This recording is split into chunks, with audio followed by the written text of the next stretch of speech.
Encontro com Kardec, um momento de estudo da doutrina espírita. Olá, seja bem-vindo ao canal Espírita Fraterno, seu canal de estudo e divulgação espírita.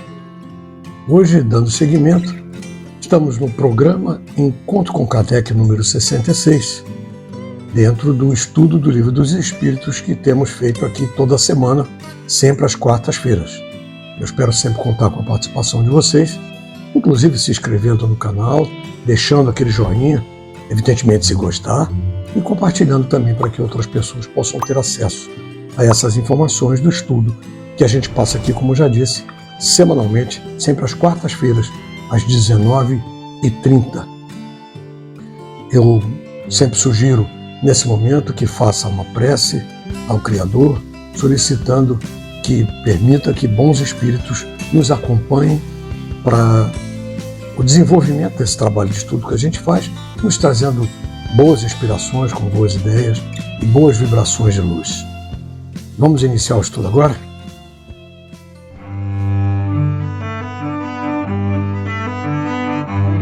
Capítulo 8. Leis do Progresso. Estado de Natureza. Perguntas 776 a 778. Serão coisas idênticas o estado de natureza e a lei natural? Não. O estado de natureza é o estado primitivo.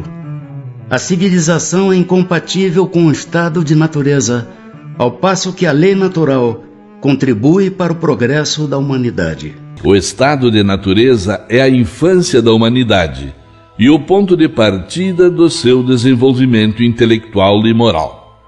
Sendo o homem perfectível e trazendo em si o germe do seu aperfeiçoamento, não foi destinado a viver perpetuamente no estado de natureza, como não foi destinado a viver eternamente na infância. O estado de natureza é transitório e o homem dele sai em razão do progresso da civilização. A lei natural, ao contrário, rege a humanidade inteira, e o homem se melhora à medida que melhor compreende e pratica essa lei. Tendo o homem, no estado de natureza, menos necessidades, isento se acha das tribulações que para si mesmo cria quando num estado de maior adiantamento. Diante disso, que se deve pensar da opinião dos que consideram aquele estado como da mais perfeita felicidade na terra? Que queres? É a felicidade do bruto. Há pessoas que não compreendem outra. É ser feliz à maneira dos animais. As crianças também são mais felizes do que os homens feitos. Pode o homem retroceder para o estado de natureza? Não. O homem tem que progredir incessantemente e não pode volver ao estado de infância. Desde que progride, é porque Deus assim o quer. Pensar que pode retroceder à sua primitiva condição fora negar a lei do progresso. Veja que aqui os benfeitores espirituais nos explicam a diferença entre a lei natural e o estado de natureza. A lei natural nós falamos lá no encontro com Kardec número 55, uns 3 meses atrás, dentro dessa sequência semanal, que ela é a lei divina. Ela é natural, porque ela é assim, a informação direta de Deus, através da lei natural. O estado de natureza é o estado do primitivismo do ser humano, por exemplo, né? É o início da sua caminhada na direção do progresso enquanto um ser. Isso precisa ficar muito bem claro. Ele deixou lá que uma coisa é a lei natural, outra coisa é o estado de natureza. A lei natural, como já falamos, ela rege a humanidade, rege o universo, justamente porque é a ordem de Deus, vamos dizer assim, é a organização de Deus para a vida. Agora, nós saímos do estado de natureza, que é o primitivismo do ser, através da lei natural, por conta da lei natural, porque ela está gravada em nós. Eu fiz essa menção até alguns encontros atrás, que é como se estivesse no nosso DNA. Isso é fato. É através da lei natural que está conosco que a gente tem essa tendência natural sempre a querer progredir. Progredir intelectualmente e progredir moralmente, que é o principal. É preciso progredir nos dois. O ser, o espírito, precisa desse avanço, dessa progressão nos dois aspectos. Mas pode acontecer em momentos diferentes. E no final de tudo, o moral é que vai ser o norteador principal desse crescimento. Porque o espírito ele não retroage. Nós já falamos isso também lá no início dos estudos. No início do livro dos Espíritos nos deixa muito claro que o espírito só avança. Mas como é que você pode ver pessoas que o cara era bom, de repente ficou mal? Não é isso. Aí é um comportamento. O espírito não retroage no seu desenvolvimento. Nunca. Ele pode estacionar e tomar um caminho errado, mas retroagir, não. E pode até estar encarnado em um mundo diferente, menos evoluído intelectualmente ou moralmente do que o que ele estava. É diferente, mas ele, espírito, não retroage jamais. A mesma coisa é um planeta, que a gente também já conversou aqui várias vezes, que os mundos também evoluem, como nós estamos agora em fase de transição de mundo de expiação e provas para mundo de regeneração. Então, os planetas também. No momento que evolui, não volta a ser planeta primitivo. No momento que for um mundo regenerado, não vai voltar a ser um mundo de provas e expiações, porque os espíritos ali encarnados vão estar em outro estágio evolutivo. Então, isso faz parte da lei natural. Agora, isso também depende muito do ser. Você vê, por exemplo, ele dá até o exemplo ali das crianças, né? E eu uso aqui de uma outra forma. Para a criança, por exemplo, uma criança de 5, 6, 7, 8 meses, que não anda ainda, você bota ela na água, numa piscininha com calor, o que ela faz? Ela brinca, ela bate, né? É a felicidade para ela estar ali. Se ela está com calor, é aquela felicidade. Ou então um brinquedo, alguma coisa, né? Quando ela começa a andar, a felicidade é andar. Então, o estado de natureza dela naquele momento era aquele. E ela vai naturalmente crescendo, se intelectualizando através do ensino, da educação, da convivência, como nós falamos no estudo anterior, e vai crescendo moralmente. A partir do momento que ela cresce moralmente, é que começa a se aperfeiçoar mais firmemente. Mas vamos ver isso no próximo bloco agora.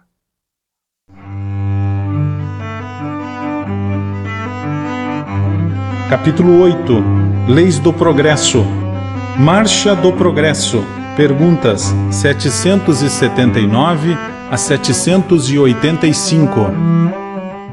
A força para progredir busca o homem em si mesmo ou o progresso é apenas fruto de um ensinamento? O homem se desenvolve por si mesmo naturalmente, mas nem todos progridem simultaneamente e do mesmo modo. Dá-se então que os mais adiantados auxiliam o progresso dos outros por meio do contato social. O progresso moral acompanha sempre o progresso intelectual? Decorre deste, mas nem sempre o segue imediatamente. Como pode o progresso intelectual engendrar o progresso moral? Fazendo compreensíveis o bem e o mal. O homem desde então pode escolher. O desenvolvimento do livre-arbítrio acompanha o da inteligência e aumenta a responsabilidade dos atos. Como é nesse caso que muitas vezes sucede serem os povos mais instruídos os mais pervertidos também? O progresso completo constitui o objetivo. Os povos, porém, como os indivíduos, só passo a passo o atingem. Enquanto não se lhes haja desenvolvido o senso moral, pode mesmo acontecer que se sirvam da inteligência para a prática do mal. O moral e a inteligência são duas forças que só com o tempo chegam a equilibrar-se. Tem o homem o poder de paralisar a marcha do progresso? Não, mas tem às vezes o de embaraçá-la. Que se deve pensar dos que tentam deter a marcha do progresso e fazer que a humanidade retroceda? Pobres seres que Deus castigará. serão levados de roldão pela torrente que procuram deter. Sendo o progresso uma condição da natureza humana, ninguém tem o poder de opor-se a ele. É uma força viva que as más leis podem retardar, mas não sufocar. Quando estas leis se tornam incompatíveis com o progresso, são aniquiladas juntamente com os que se esforçam por mantê-las. E assim será até que o homem tenha posto suas leis em conformidade com a justiça divina, que quer o bem para todos e não a imposição de leis feitas pelo forte em detrimento do fraco. Não há homens que de boa fé impedem ao progresso, acreditando favorecê-lo, porque do ponto de vista em que se colocam, o veem onde ele não existe? Assemelham-se a pequeninas pedras que, colocadas debaixo de uma roda de uma grande viatura, não a impedem de avançar. Segue sempre marcha progressiva e lenta o aperfeiçoamento da humanidade? Há o progresso regular e lento, que resulta da força das coisas. Quando, porém, um povo não progride tão depressa quanto deveria, Deus o sujeita de tempos a tempos a um abalo físico ou moral que o transforma. O homem não pode manter-se perpetuamente na ignorância, porque deve atingir o objetivo que a providência lhe assinalou. Ele se esclarece pela força das coisas. As revoluções morais, como as revoluções sociais, se infiltram nas ideias pouco a pouco, germinam durante séculos e depois irrompem subitamente, fazendo desabar o carcomido edifício do passado, que deixou de se harmonizar com as necessidades novas e com as novas aspirações. O homem geralmente não percebe nessas comoções senão a desordem e a confusão momentâneas que oferem nos seus interesses materiais. Aquele que eleva o pensamento acima da sua própria personalidade admira os desígnios da providência, que do mal faz sair o bem. É a tempestade, é o furacão que saneia a atmosfera depois de a ter agitado com violência. Bastante grande é a perversidade do homem. Não parece que, pelo menos do ponto de vista moral, ele, em vez de avançar, caminha aos recuos? Engana-vos. Observa bem o conjunto e verás que o homem se adianta, pois que melhor compreende o que é o mal e vai dia a dia reprimindo os abusos. Faz-se necessário que o mal chegue ao excesso para tornar compreensível a necessidade do bem e das reformas. Qual o maior obstáculo ao progresso? O orgulho e o egoísmo. Refiro-me ao progresso moral, porquanto o intelectual se efetua sempre. À primeira vista, parece mesmo que o progresso intelectual reduplica a atividade daqueles vícios, desenvolvendo a ambição e o gosto das riquezas, que a seu turno incitam o homem a empreender pesquisas que lhe esclarecem o espírito. Assim é que tudo se prende no mundo moral como no mundo físico, e que do próprio mal pode nascer o bem. Curta, porém, é a duração desse estado de coisas, que mudará à proporção que o homem compreender melhor que, além da que o gozo dos bens terrenos proporciona, uma felicidade existe maior e infinitamente mais duradoura. Há duas espécies de progresso que, embora apoiando-se mutuamente, não marcham lado a lado: o progresso intelectual e o progresso moral. Entre os povos civilizados, o primeiro tem recebido, no correr deste século, todos os estímulos desejáveis. Por isso mesmo, atingiu um grau até hoje desconhecido. Muito falta para que o segundo esteja no mesmo nível, e contudo, comparando seus costumes sociais de alguns séculos atrás, só um cego negaria o progresso realizado. Por que então essa marcha ascendente haveria de parar de preferência com relação ao moral do que com relação ao intelectual.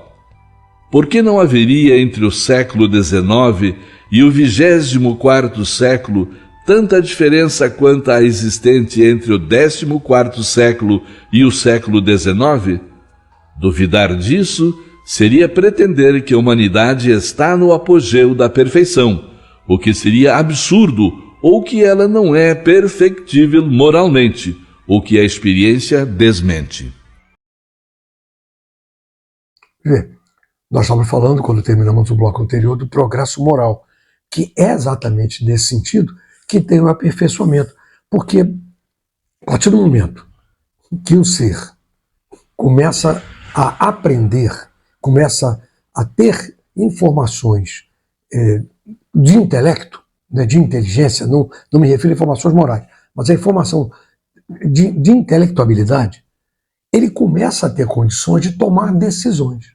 Daí é que vem, como eles nos deixam claro, o livre-arbítrio começa a ficar muito mais claro e muito mais destacado. Você vê uma criança, se você oferecer para a criança, o que você quer?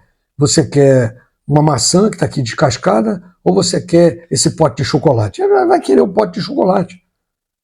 Mas se ela for mais madura e já tiver acesso a outras informações e ela tiver algum tipo de uma diabetes, por exemplo, ela racionalmente já vai ter o livre-arbítrio de escolher. Mas vai dizer assim, não, se eu comer o chocolate eu vou passar mal.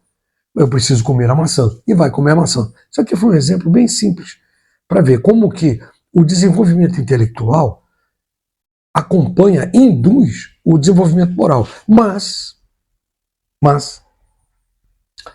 às vezes ele vai no caminho contrário. Porque não necessariamente o desenvolvimento intelectual denota e desaba, ou se dirige ao desenvolvimento moral. Nós temos muitos casos, já falamos sobre isso aqui também, em estudos anteriores, pessoas altamente intelectualizadas, muito inteligentes, com muita informação, mas com uma moral muito baixa, extremamente conturbada essa moral. Mas uma coisa é fato, o espírito está sempre para frente, como já falamos aqui. Ele não retroage de jeito nenhum, a humanidade é sempre conduzida para diante, e isso é lei natural de Deus.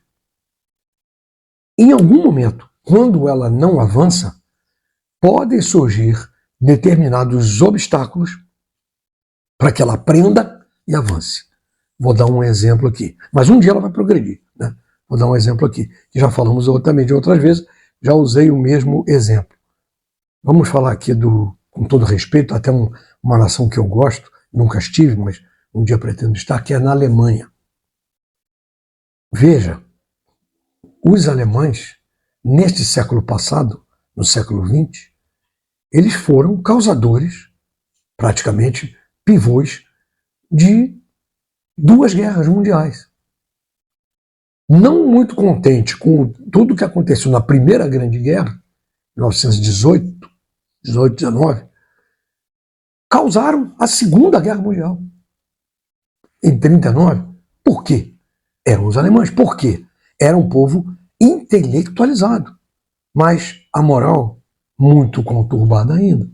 Então era para aquele povo já ter se desenvolvido de outra forma. Já era para ter ido mais adiante.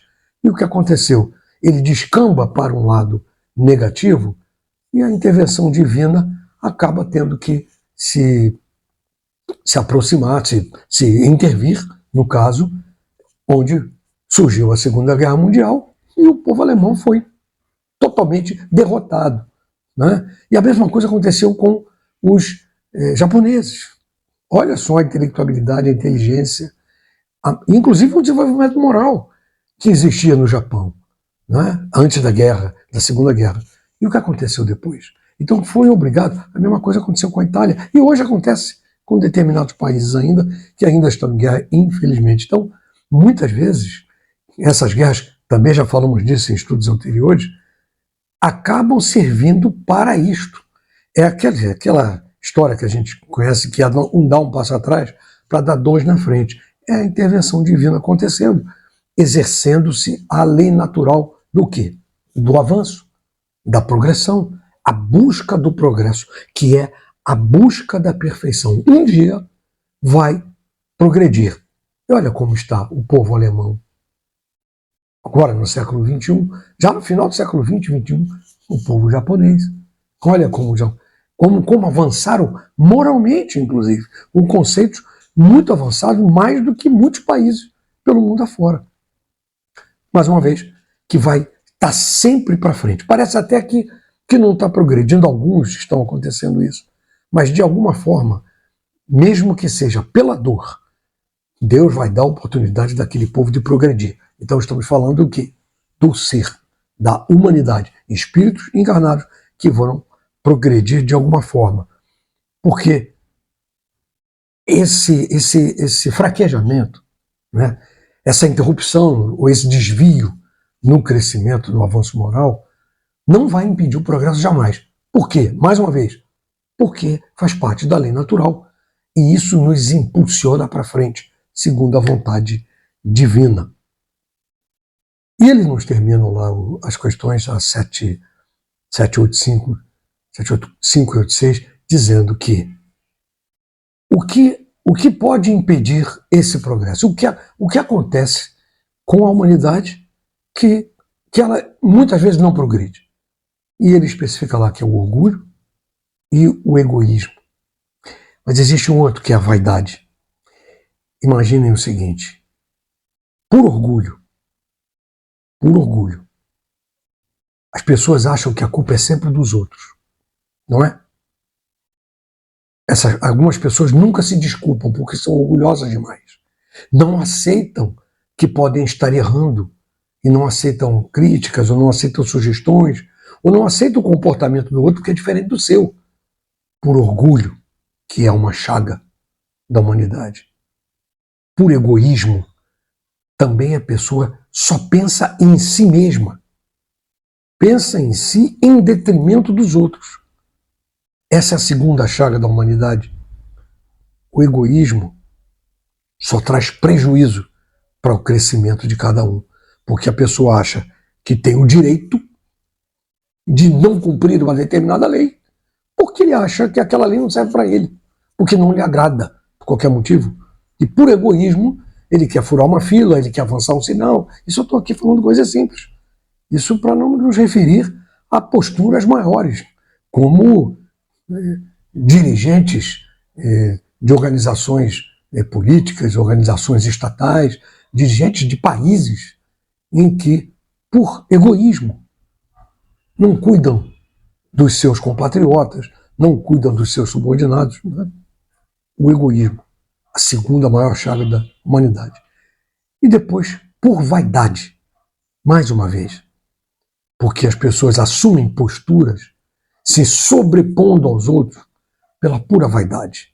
Então, pela vaidade de aparecer, ela tira as pessoas da frente, muitas vezes prejudica algumas pessoas, colegas de trabalho, pela vaidade de querer aparecer mais do que o outro, que muitas vezes não é melhor do que o outro, mas quer aparecer de algum jeito para que todos vejam que ele é melhor, mas ele não é, pura vaidade.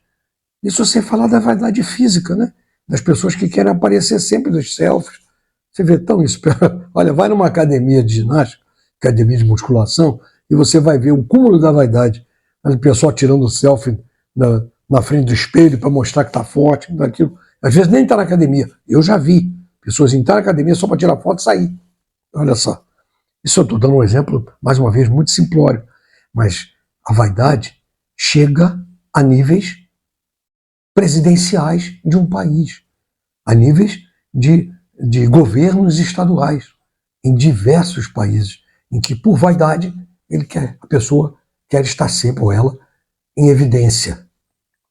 São as três chagas da humanidade que, infelizmente, cotidianamente e continuamente, continuam a impedir o progresso de pessoas, de regiões, de países.